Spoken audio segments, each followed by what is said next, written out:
Diz assim a palavra do Senhor: e um dos malfeitores que estavam pendurados blasfemava dele, dizendo: se tu és o Cristo, salva-te a ti mesmo e a nós. Respondendo, porém, o outro repreendia-o, dizendo: tu nem ainda temes a Deus, estando na mesma condenação? E nós, na verdade, com justiça, porque recebemos o que os nossos feitos mereciam. Mas este nenhum mal fez. E disse a Jesus: Senhor, lembra-te de mim quando entrares no teu reino. E disse-lhe Jesus: em verdade te digo que hoje mesmo estarás comigo no paraíso. Amém? Pode sentar. Deus os abençoe.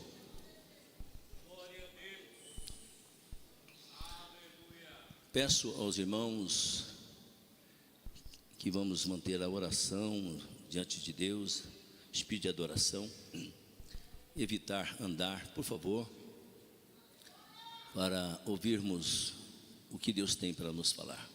Amém, meus irmãos? Eu intitulei esse texto que nós lemos aqui, eu coloquei como tema: o malfeitor arrependido. Nós vemos aqui que em sua última hora de vida, em sua última oportunidade, aquele malfeitor expressou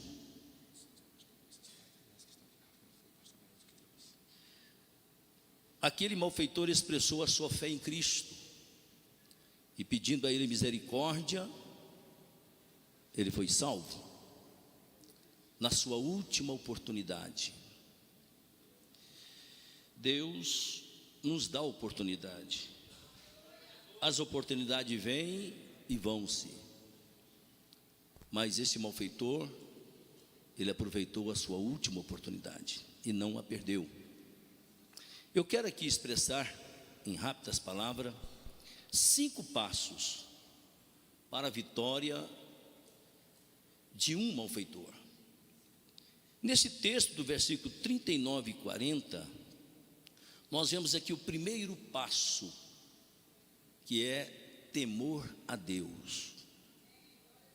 Veja bem o que ele disse aqui para aquele que escarnecia dele. Olha bem o que ele disse aqui: respondendo, porém, o outro disse: tu nem ainda temes a Deus? O primeiro passo é temer a Deus. Nesse texto, o primeiro passo desse malfeitor é a expressão do temor a Deus. O salmista diz: bem-aventurado o homem que teme a Deus. É feliz aquele que teme a Deus. Todos os que estavam ali na cruz, eles estavam sentenciados à morte. Eles estavam ali já condenados, e a morte mais humilhante, morte de cruz. Aqueles malfeitores foram sentenciados à morte de cruz pelos feitos merecidos e que eles cometeram. Eles estavam ali pendurados naquela cruz. Eles já estavam mortos espiritualmente, porque quando o homem pecou, ele conquistou para si 3 tipos de morte: a morte espiritual, a morte física e a morte eterna. Eles, na verdade, já estavam mortos espiritualmente, e agora teria a morte física e, consequentemente, a morte eterna. Mas nós vemos aqui, irmãos, que aqueles malfeitores eram agentes do mal. Eles tiveram a oportunidade, Deus deu a vida para eles, mas eles não souberam aproveitar os seus dias. O salmista diz assim: ensina-nos a contar os nossos dias. Contar os dias significa vivê-los bem, e vivê-los bem significa vivê-los para Deus. Mas aqueles malfeitores, eles eram agentes do mal. Os seus feitos prejudicavam o próximo. Eles tinham um passado sujo, Eles tinham passado cheio de maldade, mas foram condenados. Quem sabe eles tiveram oportunidade de uma restauração das suas vidas, mas não aproveitaram. Quem sabe eles tiveram muitas oportunidades, mas não aproveitaram. Estavam se despedindo deste mundo. Eles estavam, na verdade, indo de mal para pior, de uma vida cheia de maldades, e agora condenados à morte, e com toda certeza estava a caminho da perdição eterna. Quando um daqueles malfeitores, em seu desespero, diante da morte, da aflição da morte, um deles então exclama com escárnio e com ira e diz: não és tu o Cristo? Jesus estava crucificado no meio deles. Ainda bem que Jesus estava ali crucificado. Ele estava ali como um malfeitor. E aquele disse o seguinte: não és tu o Cristo? Salva-te a ti mesmo e a nós. Mas ele disse aquilo com escárnio. Mas o outro, mesmo estando na mesma condição, repreendeu, declarando o seu temor a Deus. Ele declarou o seu temor a Deus, dizendo: nem ao menos temes a Deus, estando na mesma condição. A nossa condição era esta: estávamos alienados de Deus, tidos como malfeitores, mas o Senhor nos alcançou, e hoje nós podemos dizer: livre estou.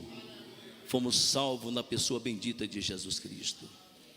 Aquele malfeitor, o seu primeiro passo foi temer a Deus, e o segundo passo para a salvação desse malfeitor é justamente a confissão.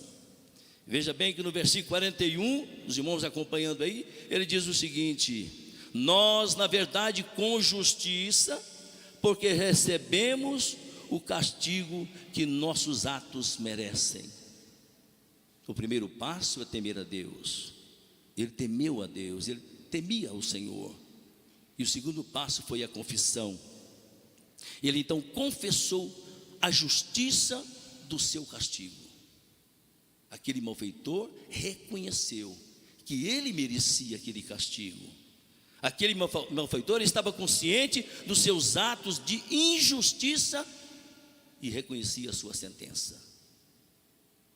No último desabafo, e quem sabe, com muito pesar, ele exclama bem alto: nós merecemos este castigo. Ele estava dando a Deus para o mundo: eu mereço isso porque fiz mal. Mas ele estava no caminho da restauração. Ele já tinha dado o primeiro passo, que ele temia a Deus. E agora o segundo passo, que ele confessava o seu pecado.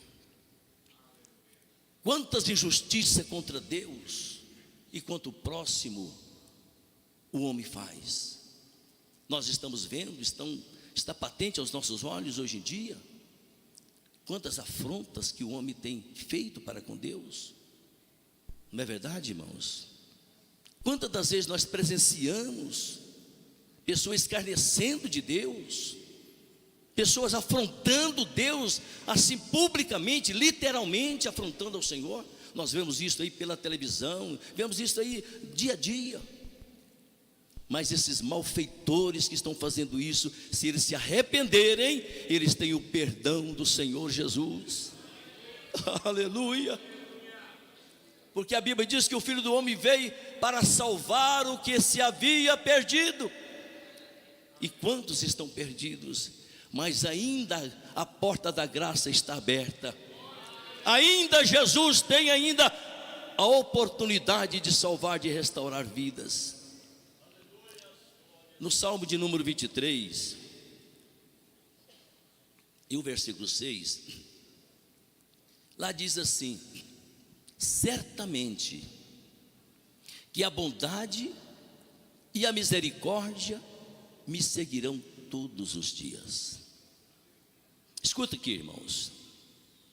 As bênçãos de Deus, elas caem diariamente sobre justos e injustos, sobre pessoas más e pessoas boas. Deus dá a vida. Será que tem uma dádiva maior que esta? Deus deu a vida. Deus deu a oportunidade de viver os dias. Deus deu para eles saúde. Deus dá o ar que respira. Deus dá o sol. Deus dá a chuva. Deus dá o alimento. Deus dá o emprego.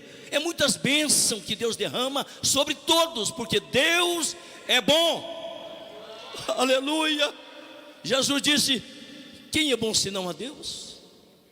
Então, porque Deus é bom, certamente que a bondade e a misericórdia me seguirão todos os dias da minha vida. Será que você pode glorificar a Deus por isso, irmão? Somos alcançados pelas bondades de Deus. E para o crente é uma coisa muito mais profunda, porque fomos alcançados pela vida eterna que o Senhor veio nos dar. Eu vim para que tenha vida e tenha com abundância. Portanto, queridos, olha o que diz em 1 João capítulo 1, versículo 9. Se confessarmos nossos pecados, Ele é fiel e justo para nos perdoar os pecados e nos purificar de toda a injustiça. Aquele malfeitor confessou publicamente com sua boca a sua culpa. Ele confessou publicamente. Os que estavam ali estavam ouvindo. E veja bem, meus queridos, Romanos capítulo 10, verso 10 diz o seguinte: visto que com o coração se crê para a justiça e com a boca se faz confissão para a salvação. Aquele malfeitor deu o segundo passo para a sua restauração. Ele temeu a Deus no primeiro passo, e no segundo ele confessou publicamente. A Bíblia diz que aquele que confessa e deixa, alcança a misericórdia. Mas aquele que encobre, nunca prosperará. Escuta, querido. Primeiro passo, temer a Deus. Segundo passo, confissão. Terceiro passo, reconhecimento da injustiça. Olha o que ele diz aqui: mas este nenhum mal fez. Então ele reconheceu que Jesus não tinha culpa. Aos olhos meramente humanos, todos estavam nas mesmas condições, na mesma sentença. Todos estavam condenados à morte, tanto os malfeitores como o próprio Jesus. Jesus foi feito ali como um malfeitor, mas ele estava ali para salvar o perdido.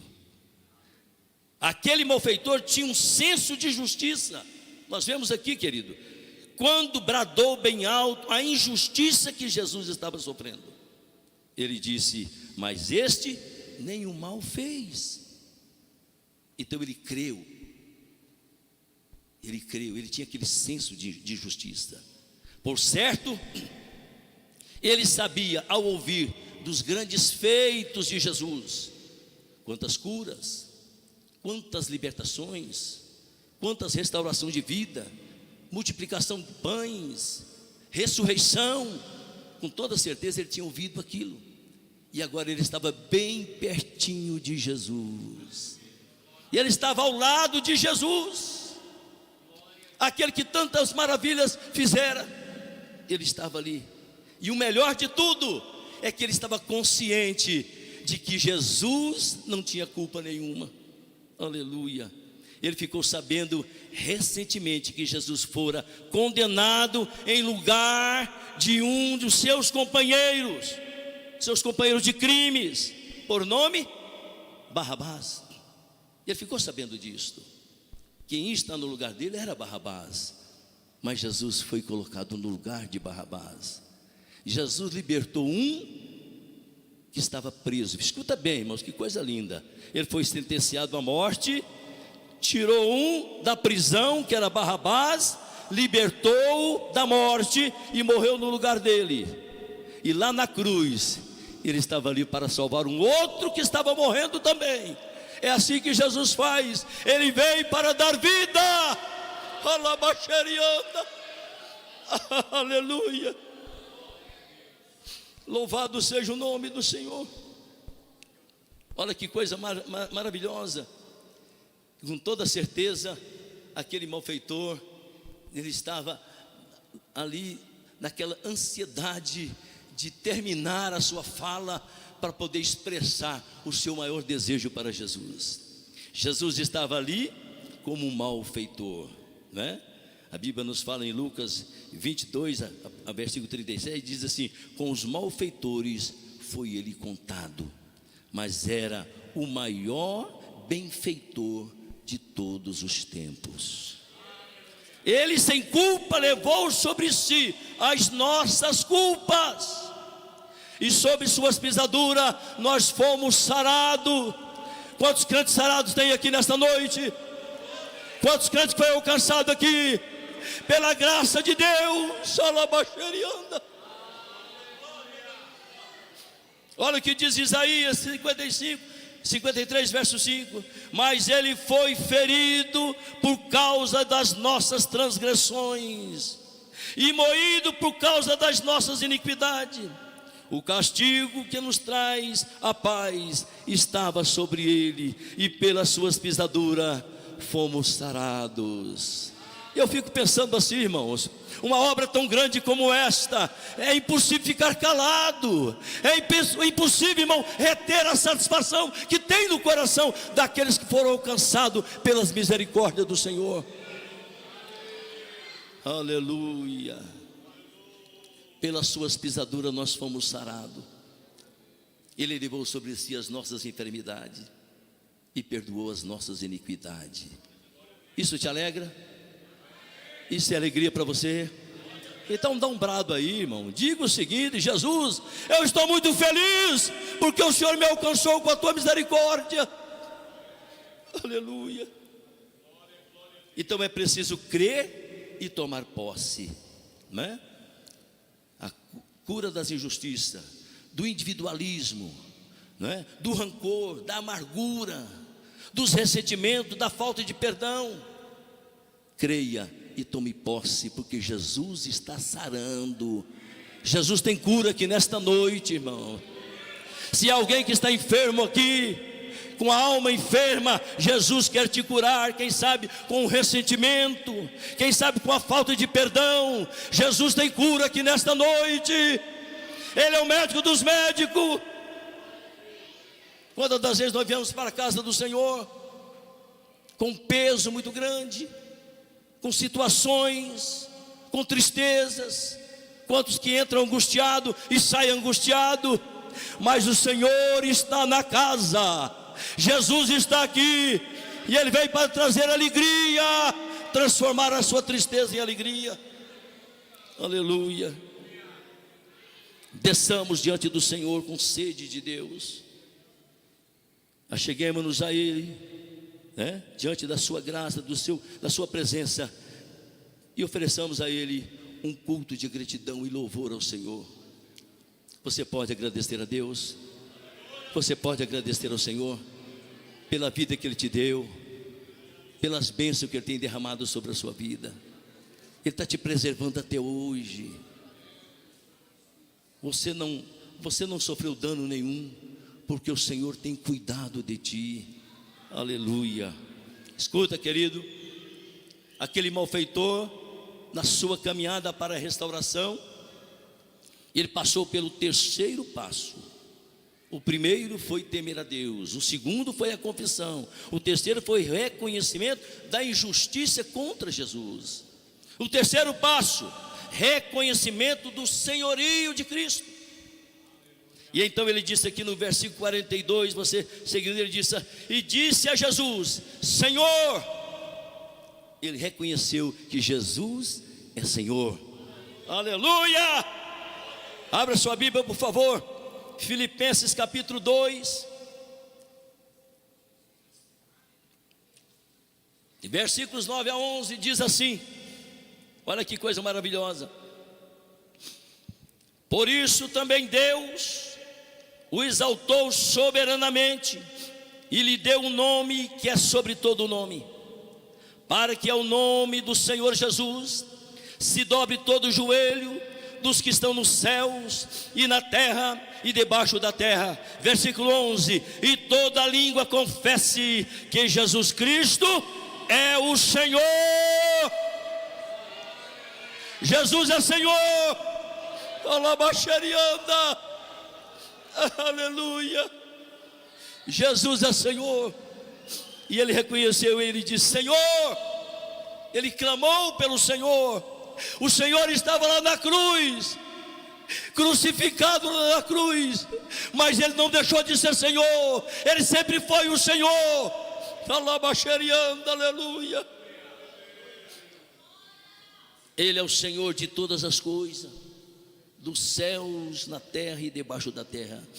E como Senhor, Ele é Deus soberano, onipotente, onisciente, onipresente.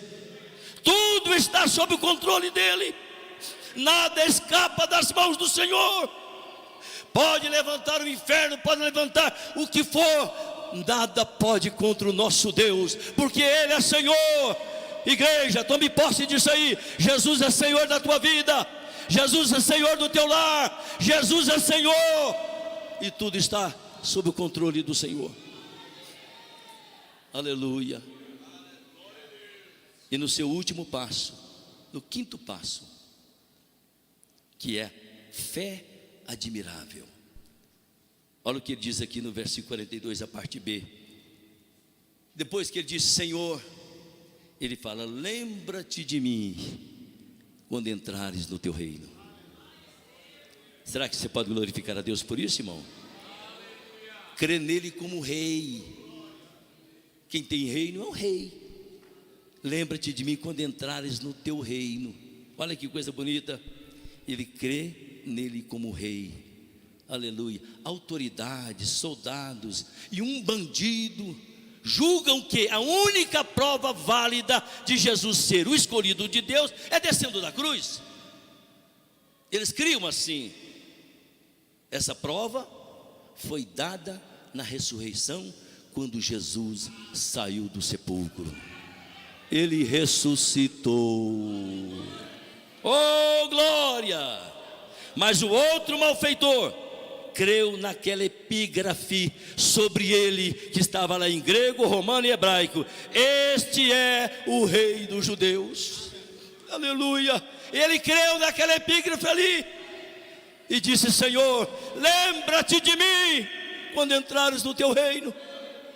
Aleluia.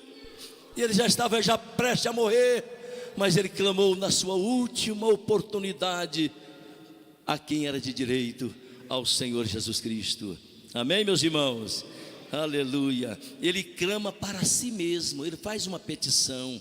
Em sua última oportunidade, aquele condenado à morte eterna clama ao Rei dos Reis, ao Senhor da vida: lembra-te de mim. Aleluia. Sabemos, irmãos, que todo aquele que clama a Deus terá uma resposta. Não é assim que o Senhor disse na sua palavra? Clama-me e responder-te-ei. E para terminar, a resposta veio de imediata. De imediata. Lá em Lucas capítulo 24 e 21, olha o que diz aqui, irmãos. Em contraste aos discípulos, olha o que diz 24 e 21. E nós esperávamos que fosse ele o que remisse Israel, mas agora, sobre tudo isso, é já hoje o terceiro dia desde que essas coisas aconteceram. Em contraste aos discípulos, o criminoso olhou para o homem que estava morrendo ao seu lado e disse: Senhor, lembra-te de mim quando entrares no teu reino. Aleluia. Como é impressionante a fé deste homem. O único que enxergou a glória futura além da vergonha daquele momento, o único que enxergou foi aquele malfeitor. E recebe então a sua cidadania celestial. Você pode louvar a Deus por isso, irmão? Ele recebe a sua cidadania celestial pelo simples pedir. Aleluia. A Bíblia diz: pedi e dar-se-vos-á. E o Senhor disse para ele: hoje mesmo estarás comigo no paraíso. Oh, aleluia. Oh, glória a Deus. Aquele malfeitor foi salvo na última oportunidade, no último momento. Aquele malfeitor foi alcançado pelo amor e pela misericórdia do nosso Senhor Jesus Cristo, e foi salvo para a glória do Senhor. Amém, meus irmãos?